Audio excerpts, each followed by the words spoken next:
Hopefully there's a big 5-pound flounder down there. 11 feet deep.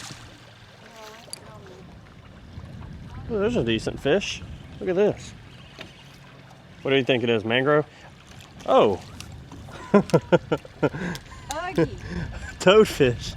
Look at that. Look at that thing. I wonder if she wants to know. That's cool. Here's a little toadfish. I donated one to the elementary school, or Orange Beach. I think elementary and middle school, they got like a little aquarium, like a science center. And so they have one. These are cool, these little toadfish. They got teeth, so you want to be careful. Cool little fish. We don't have a net because it's at home, so you're good. Just keep it in the open water. I'm over here retying up, and Mom, what'd you throw? Carolina Reef? Popping cork? Really? I said one more. Sail cat. Before I changed. Sail cat. Is it really? I bet. No, I haven't seen it, but Don't be mad. Oh no, that's a really nice red. Like a really nice red. Look at that. Come around, come around. There you go. That's a nice, that's an overslot. What a nice one. Totally forgot the net at home. But we have bogus. Come on. Come on, little big boy. Or big girl, whichever one you are. Got you. That's a nice one right there. Look at that. Good job. Ooh, We want to keep it or throw it back? what do you want to do with them? I want to throw them back. It's too pretty. We can keep it, but it's too pretty. Yeah, Let's get you a beautiful. picture real quick. Okay. Here. All right. Yeah. Put your hand around the wrist. Okay. Put your wrist around that, and then you'll lift up on the bogus.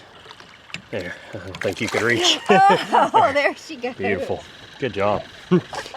Sorry, my rod is all in the way because I was tying up. I wasn't expecting yeah, that, not gonna lie. that was a good one. Good deal. Mom hadn't been out on the boat in a while, and it's funny because we're in my bay boat, and I was like, hey, you want to go fish? She's like, sure. Yeah, and you caught the, that's worth it. we were catching catfish all day and finally just moved around. And, Trout, yeah. nothing that pretty. No, that was a nice one. And that was a 24-inch fish. We could have kept it. It was in the slot, but let it go, let it grow maybe. It's fun, wasn't it? Yep. But awesome. On the, you were using the popping cork. Yeah, Fairhope rattle. So Fairhope rattle, popping cork, 20-pound fluoro, and a 2-0 circle hook, a little split shot, and a live shrimp. And the October Breast Cancer Awareness Rod. Yeah, the St. Croix. Yep, all their proceeds went towards research. And the Shimano Stradic 3000 with 15-pound braid. Sweet, get you another one. Definitely forgot the net though. I've been offshore so much that I haven't brought the net. I've just been bringing the gaff. So, but nothing some bogas and a well-hooked fish with the circle hooks. They usually hook pretty good.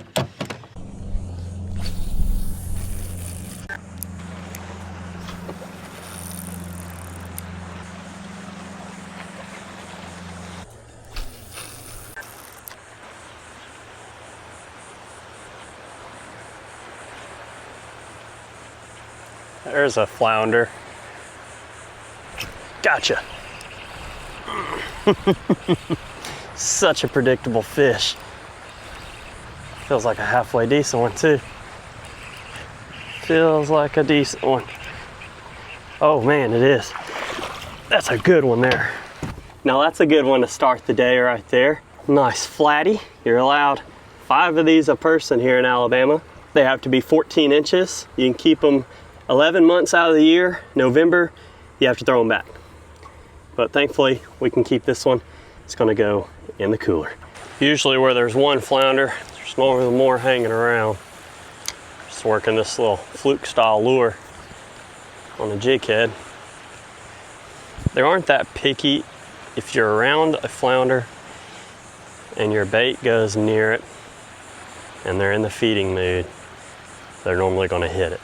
Here's our beautiful flounder from yesterday. I'm gonna get these scales off and do it whole. Try to make some stovetop stuffing and then bake it with some Tony's Cajun seasoning come out good. So we want to make sure we get all the scales off as good as we can. Make sure you do both sides. They have scales on the bottom as well. So once you have it scaled, we're just gonna pretty much do a fillet job on it without taking the fillet all the way off. Make that angled cut. I like to go down the middle. Don't cut all the way down. And then fillet it, work your way inside and out. But like I mentioned, don't cut it all the way off.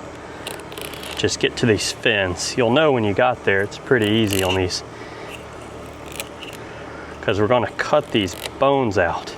And everybody does things different. You have your own way of doing it. Hey, stick with that way. This is just how I do it. And it works for me. There we go. We're gonna flip it over. See, it's like a flounder taco. We're gonna flip it over and do the same thing on this side. You can kind of see their lateral line right there. That's what I kind of use as a guide to cut. Okay, once you got it open like this, take some scissors. This is all I have right now, just some pruning shears. And you can go through and get as close to that skin as you can. And cut that bone out, the whole skeleton. There's the bone right there. And this is going to be our flounder that we're going to stuff. We'll lay it just like this in the pan, open it up, put our stuffing in there. Make sure you get as much of them bones as you can out, and that stomach lining will trim out. But we'll put our stuffing in there and then we'll cover it up, season it, and bake it. Pretty easy. Yo, we're in the kitchen now and we're gonna do some stovetop stuffing and our flounder here. So I've got the oven preheating to 375, and then right now I need to melt a stick of butter, 8 tablespoons of unsalted butter. Once that melts down, I have some chopped celery, chopped onion, 3 cloves of chopped garlic. Cheating here with the stovetop, I actually like this. If you want to, you can do breadcrumbs. And some local lump blue crab meat. And that's going to be our stuffing for this flounder. Let's see kind of seasoning we want to do. Do I have some Tony's or Chef Paul's? Oh, do I have Seafood Magic? And then our seasoning right here is original Tony's. You don't have to add any salt. Use unsalted butter. This has no sodium in it. At least for my palate.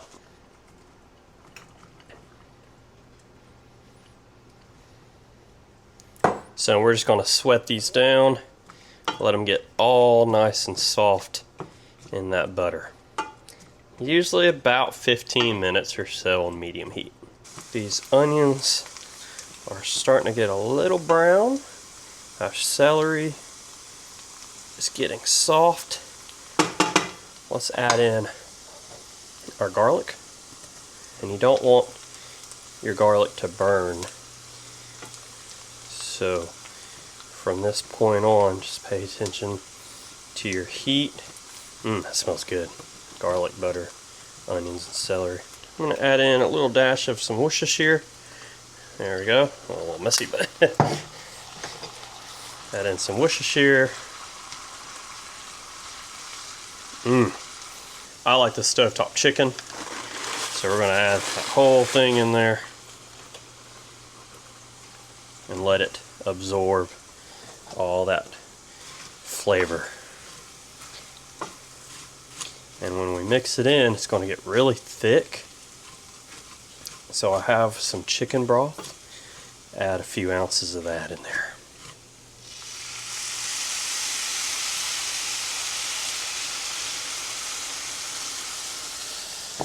If you want, you can just use plain water too if you don't have chicken broth, but Done that before, came out just fine. Now once these get a little soft and are done, we'll then fold in our crab meat. This crab meat, don't want to waste any of that. And the juices too. We'll just kind of fold this in. Chill our heat, because it's gonna fully cook while it's baking. We're gonna add in our stuffing with that crab meat best we can in the middle of this flounder. It's gonna be good. Now they don't call it stuffed flounder for no reason. So I actually made a lot more stuffing than I thought I was going to. But it's gonna be good. So we're gonna try to close this up. Pack all that in there so it all gets that flavor with this fish. See that? And that will feed a big old family right there. Some of our crab. And we'll season that additionally. We're going to sprinkle Cajun seasoning on that skin. Put some more butter on there, slap it in the oven. Let's get this joker in there and we'll see it in about 25 to 26 minutes.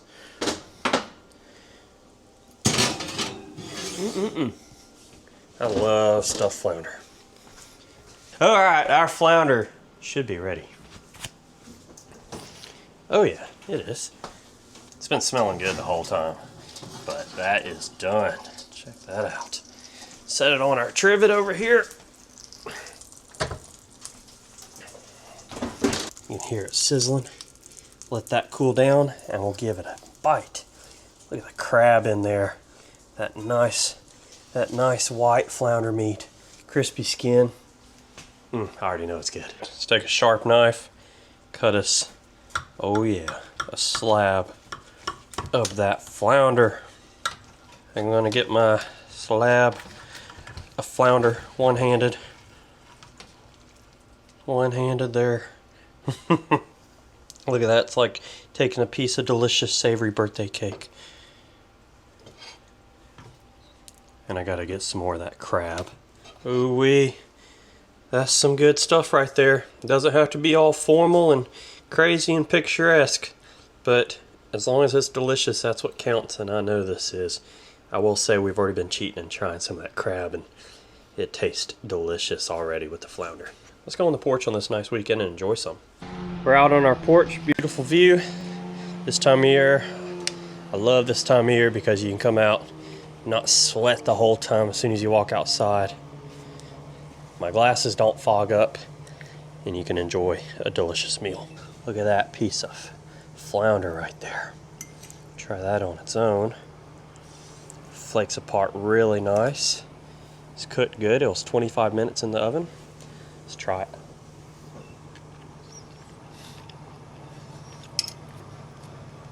Flounder is absolutely delicious.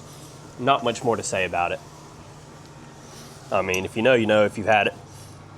It's such a nice, white, flaky, mild tasting meat. It's great cooked however you like it. This is a fresh fish right here. They're fun to catch. Man, that's a big chunk of flounder. Y'all want some?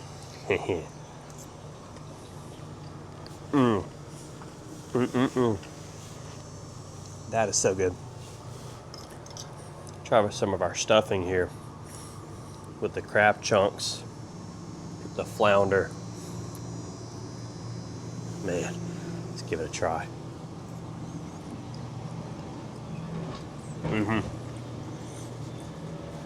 That complements it right there. Dang, that is so good. Man, I'm just gonna keep on munching down.